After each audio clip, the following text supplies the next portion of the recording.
Salam, mən Finale Qurbanova. Hal-hazırda gündəlik həyatımızda ən çox eşitdiyimiz cümlələrdən biri bazarda qiymətlər qalxıb olur. Amma bəzən sadəcə qiymətlər yox, çəki də alıcıları düşündürür. Görəsən 1 kilo dediyimiz məhsul həqiqətən də 1 kilo gəlir? Məhsullarımız hansı şəraitdə bizə çatdırılır? Bugün bu sualların cavabını öyrənmək üçün Vasmoy bazarındayıq.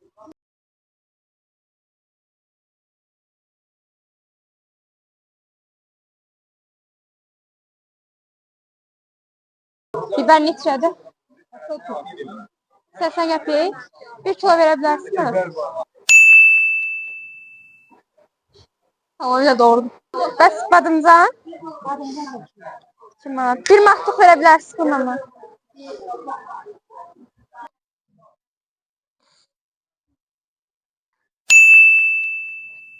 Qram.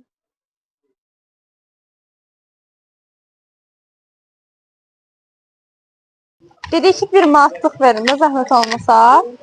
Çəkdi, dedi 1.60 eləyir. 1 manatlıq eləyə yoxsa qalsın. Bizə dedi 1 manatlıq istəyirik də. Dedi gətir. Sağ olsun dayı, yaxşılıq elədi. Sizcə bu qədər adamın Basmoy seçməkdə səbəbi nədir? Ucuz və keyfiyyətli olmalı. Mallar keyfiyyətlidir. Bəs saxlama şəraiti necə? Saxlanma şəraiti hər məhsulun özünün saxlanma şəraiti var. Məsələn, pendirə var, orada xaladeniklərdə qalır. Göyərsiz serovunu şurada qalır. Bəs tərəzilərdə necədir? Açış olur? Xeyr. O əvvəllər olur. İndi ola bilmir. Çünki bazar verir tərəzini. Bazarın hər tərəfində də nəzarət tərəzisi var. Müştərilər kimsə özü bax, o nəzarət tərəzisidir. Orada əgər nəsə əyrəsi olsa, müştəri o maldan şübhələnsə, orada özü çəkib yoxlaya bilir. Çox sağ olun.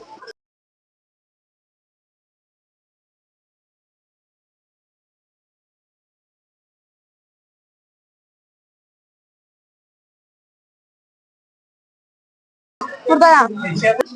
Üzümlərimiz var, istəməzsiniz? 5 manat yiyəcəm, biraz ondan ye, biraz ondan yiyəcəm. Hə, yaxşı. Neyim mən indi? 5 manat. 5 manat qazandıq dostlar, indi yığmalıyıq. Çəkim?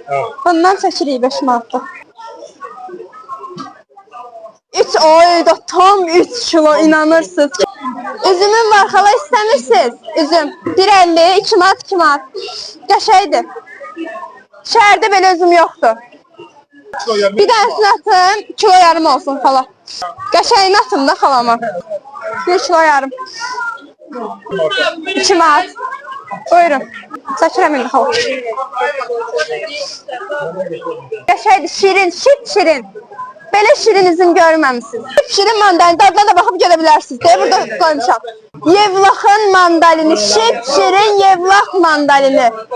Astaraya baxmayın, nə Yevlax? Gəlin, şirin Astara o idi, bura Yevlax deyildi. Bu da Astaradır. Çevirdik. Neçədir? Ev lavaşıdır. Dəf kimi lavaş. İstəməzsiniz. Ev lavaşı. Belə lavaş görməmişsiniz. Xəngəl də var. Lavaş da var. İstəməzsən dayı. Apar nəvələrinə. 1 manat. 4 dərsi 1 manat. Çıxarına səni çağır, gəlmişsən mən yerim. Qiymətlər də gəlir. Nə vaxtdır bu Fatmayevuz? Hər həftənin 2-ci günü buradayam. Səlyandan lavaşım var. Ay üzr istəyirəm. Səlyanlıydı xala. Beləliklə Vasmoy bazarında araşdırmamız sonlandı. Demək olar ki, alıcıların çəki problemi yox dərəcəsindədir. Vasmoy bazarında satıcıların hər biri dürüsttür.